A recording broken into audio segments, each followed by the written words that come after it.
राज्यभरात आज जुनी पेन्शन लागू करण्यासाठी राज्याचे कर्मचारी हे आंदोलन करत आहे। मोठ्या संख्येत कर्मचारी आपण बघू शकतो। चंद्रपूर जिल्ह्यातले 15,000 कर्मचारी या ठिकाणी आंदोलनामध्ये सहभागी झाले असल्याचे दिसून येत आहे।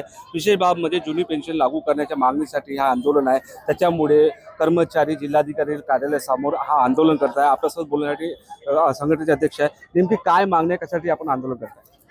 1/11/2005 नंतर या राज्यामध्ये जे कर्मचारी लागू झाले त्यांना जुनी पेन्शन लागू करा ही मुख्यत्वे मागणी आहे। परंतु 2023 मध्ये जेव्हा आम्ही 7 दिवसाचा संप केला होता, त्या संपामध्ये तत्कालीन मुख्यमंत्री माननीय एकनाथराव शिंदे यांनी आम्हाला आश्वस्त केलं होतं की राष्ट्रीय सुधारित निवृत्ती वेतन लागू करू।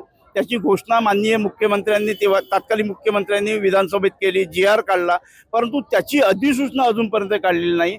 आणि हे नवीन सरकार येऊन 15 ते 16 महिन्याचा कालावधी झाला, परंतु त्यांनी अजूनपर्यंत आमच्या मागणीला यश दिले नाही आणि आमच्यासोबत चर्चा सुद्धा केली नाही। आमची एकच मागणी आहे आणि मुख्य मागणी ती आहे की 1/11/2005 नंतर लागलेले जे काही कर्मचारी आहेत त्यांना जुनी पेन्शन लागू करा, ही एकमेव मागणी आहे। आणि या एकमेव आणि इतर 17 मागण्या याच्यासाठी संपूर्ण महाराष्ट्रभर आणि संपूर्ण चंद्रपूर जिल्ह्यात बघितलं तर जिवतीपासून तर वरोरा, ब्रह्मपुरी, राजुरा, चिमूर सर्व तालुके चंद्रपूरसह 15 तालुक्यामध्ये आजचं आंदोलन जोरदार आंदोलन आहे। आणि जोपर्यंत या राज्याचे माननीय मुख्यमंत्री श्री देवेंद्र भाऊ फडणवीस आमच्यासोबत चर्चा करत नाही आणि आमच्या मागण्या मान्य करत नाही, तोपर्यंत हा लढा आमचा असाच चालू राहील।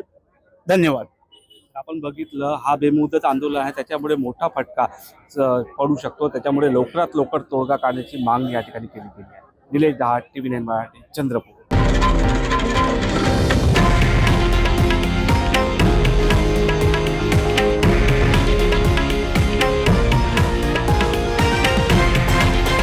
हे आहे देशातील नंबर 1 न्यूज नेटवर्क आणि आपण पाहत आहात TV9 मराठी, एकमेव।